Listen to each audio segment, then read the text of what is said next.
Ay, grabe naman kamalas-malas na mga kalakwatsa. Nahulog yung action camera ko.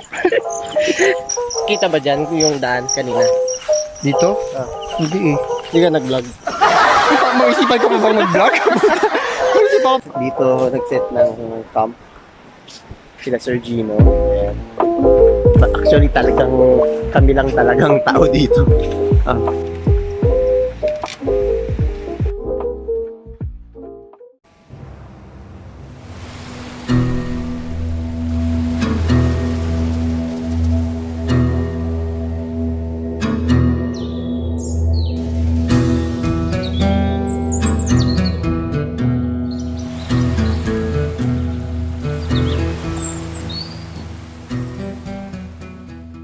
So yan, explore muna tayo. So kung pupunta ka dito mga kalakwatsa, kailangan talaga ready ka rin, no? Kasi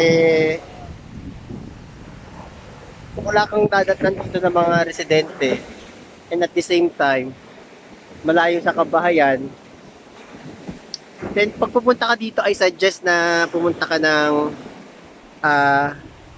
yung hindi maulan.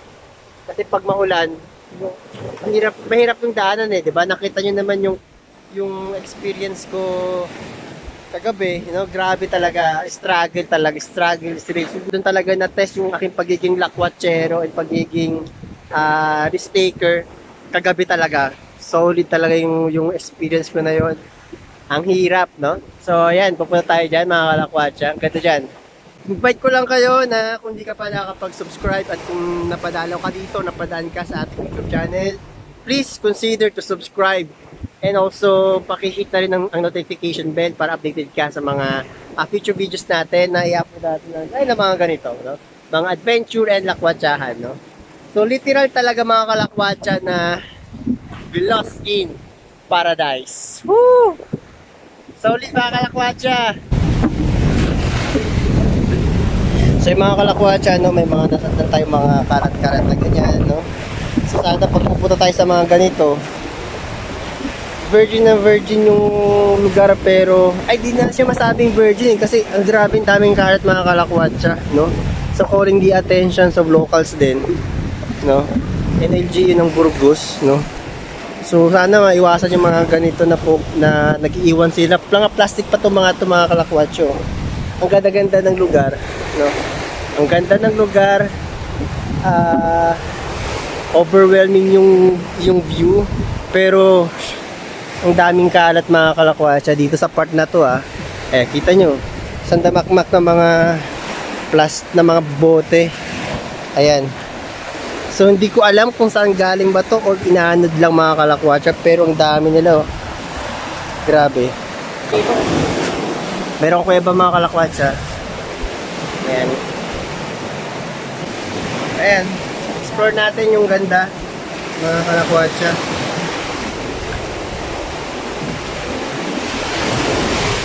Ayan. Cliff tayo. Nasa cliff tayo mga kalakwatsa. Malakas lang yung alon. Wow.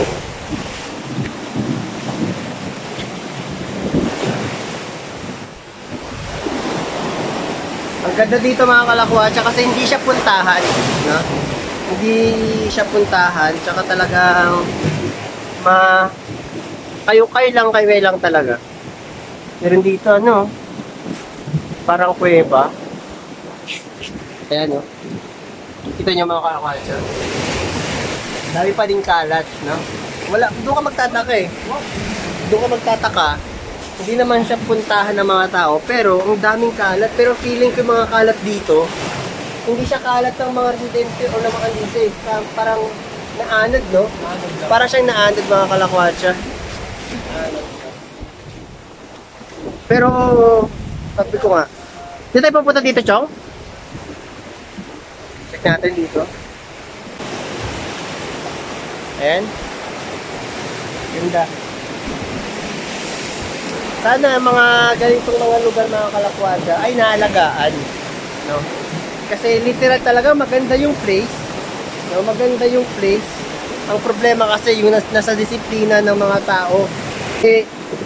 Tayong sumisira sa ganda ng lugar, promise, no? Kaya sana maging responsible tayong manlalakbay o mga buwibisita dito. Inyatan natin ng ganitong kaganda yung place, no? Iwantin natin na ganito kaganda yung place.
Isa ito sa mga magandang napuntahan ko ng mga beach kasi ano siya eh, tawag nito,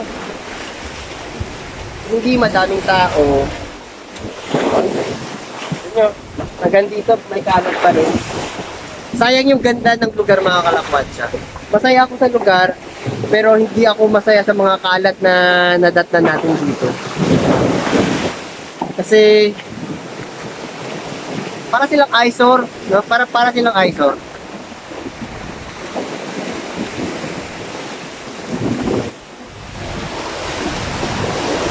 Oh, Chong! Ganda dito. So, itinadat na natin mga kalakwatsa, oh. Parang meron mo lang yung dito, no? Pwede ka magtayo ng dito eh. Campsite, parang ganun. Ayan. Baka may ahas dito. Ayan mga kalakwatsa. Then ayan yung pagdating mo dyan, dagat na yan. So dito tayo sa parang mini kuweba. Parang so far ito yung pinakamalaking kuweba. Parang ito yung pinakamalaking kuweba, Chong. Sa lahat, no? Parang ito yung pinakamalaking kuweba. Sorry. Ayan. May chorus yun, no? Tapos meron namang botelya. Siguro pa ano tayo dito siguro. Meron ba tayong trash bag doon? Wala tayong trash bag, no? Kung may trash bag sana tayo para sana pwede na natin pulutin tong mga to. Ang ganda dito mga kalakwatsa. Ha? Pupunta sana tayo mga kalakwatsa doon, kaso nga lang parang malakas yung alon.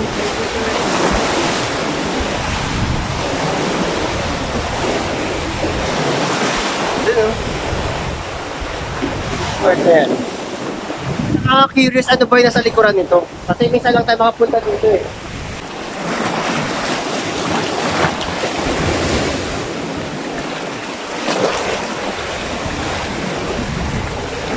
Pasta po naman pala. Yan. Diyan tayo mga kalakwatsa. Diyan tayo pupunta. Oh!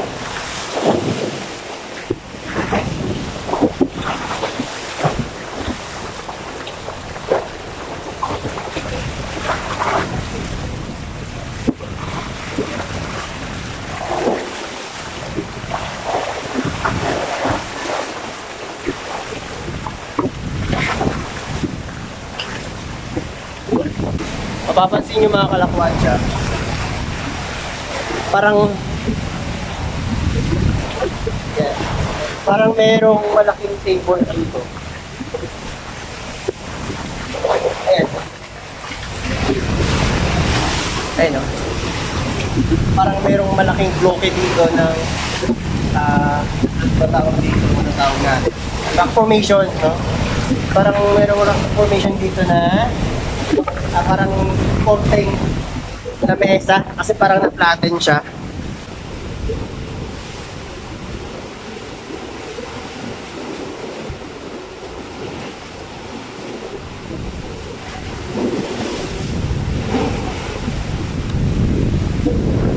Grabe.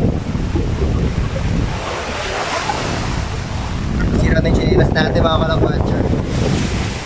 Okay. Dito tayo.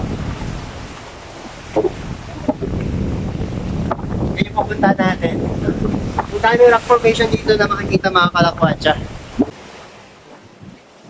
So parang, ayan. May makikita natin dito. And nasa gitna tayo o nasa pagitan tayo ng mga giant rock formation. Ayan.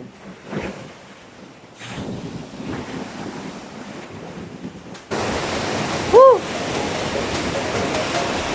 Ang ganda.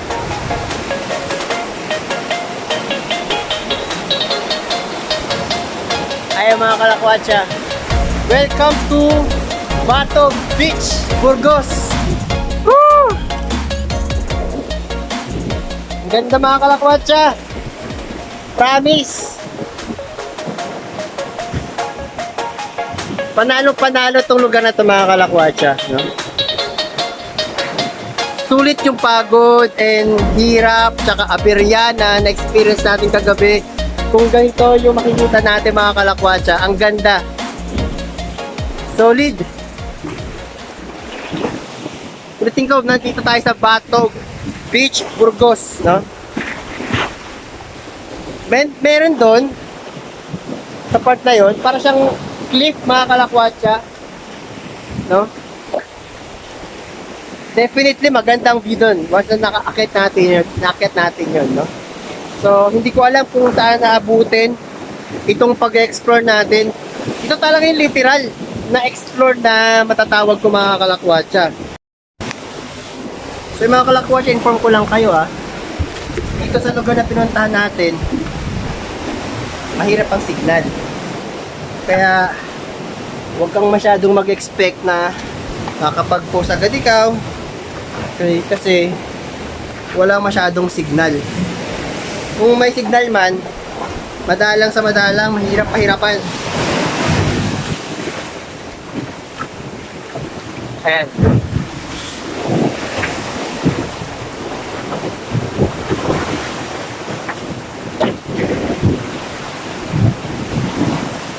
Hindi ko sure kung safe pa ba pumunta doon mga kalakwacha.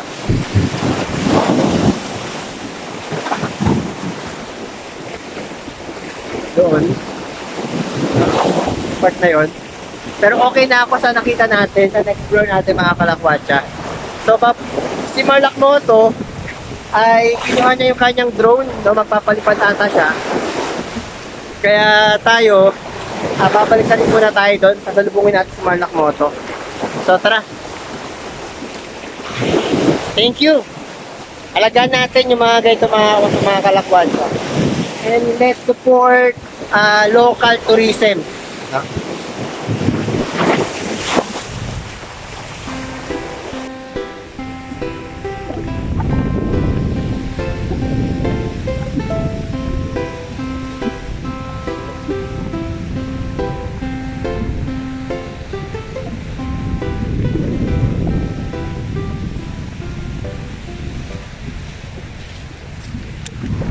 So, dito na tayo mga kalakwacha. Nakabalik na tayo mula sa pinanggalingan natin. Diyan. Sa mga malalaking rock formation. At kasama natin si Yuffie. Ayan si Yuffie. And also si Marlak Moto sa ibabalik. Dito ko siya. Kasi wala na kasama eh. Walang kasama. Mas mahangin. Ay, papunta. Wala. Sinundan ako. Tara, balik na tayo. Pero dun yung parang, alam mo yung sa Masangret? Meron. Doon Ano eh. Ha? Grabe, na-explore ko talaga. Alam ko ginawa ko na ng Chinese. Anong natutunan mo kaya sa ating learning session ngayon? Wala ka natutunan? Hindi kami magaling puro. Nope. Para kalokohan kasi tinuturo natin kay Yuffie kanina eh. So ayan, nandito tayo ngayon sa aming munting palasyo. Ayan. Naubos na namin pagkain dito, Sir Gino. Sir Gino, Nada. sensya ka na, nagutom kami. Sim-sim talaga. Sim-sim ka lang dyan. Kami muna ba sa mga pagkain dito, Sir Gino? bali, i-share lang natin yung experience natin. Baga, second encounter ba natin ito? Third. Third, Gino. Third. Third na. First, yung sa ERCP. Pangalawa, yung sa ANDA. Then, ngayon ulit, dito sa Burgos. No? So, close na kami nila, Sir Gino. Close na. Close na kami. Actually, naglilipas mamuwi na para makasama na kami. So, yun, solid, no? So, time check mga kalakwadya ay 11:06, no? Nakatapos din natin mag-lunch. Ayan. Grabe, ang nag-prepare pa sa atin ang pagkain natin sila Sir Gino. And, mamuwi na. Sarap ng kinain natin. Then sila sa din nating club. Solid na experience na mga kalakwadya. And one of the best experience din na masasabi ko. Of course, kasama natin si Sir Gino, ang Ginomoto, no? So, pag hindi pa kayo nakapag-subscribe kay Sir Gino, no? Ayan, yung kanyang YouTube channel and also yung kanyang Facebook page, no? Lalabas na lang kanya mga kalakwadya. Tama din natin mga kalakwadya, of course. And ayos na yun. Tayo lang dito mga kalakwadya. Maya-maya maliligo na tayo. Then babats na tayo. Ang inaano ko lang sana talaga ay matuyo yung lupa na dinahan natin kagabi para hindi mahirapan yung mga motor natin sa pagbalik mga kalakwadya.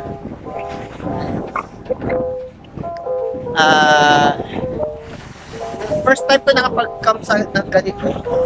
And masasabi ko na yung mga content ni Sir Gino talaga ay kakaiba. No? Hindi lang siya bastang nature tripping na matatawag natin. Doon talaga yung trip. No? Talagang mga target ni Sir Gino talaga yung mga malayo sa mga tao, walang mga content. Very, very natural lang talaga. Ay maya mga kalakwadya ay magpapakap na rin tayo. So, ito ko na muna tatapusin na episode ng mga kalakwadya. So, please hindi ka pala pag-subscribe sa ating YouTube channel. Please subscribe mga kalakwadya. So, hanggang sa muling kalakwadya na naman sa Maestro Kalakwadyero!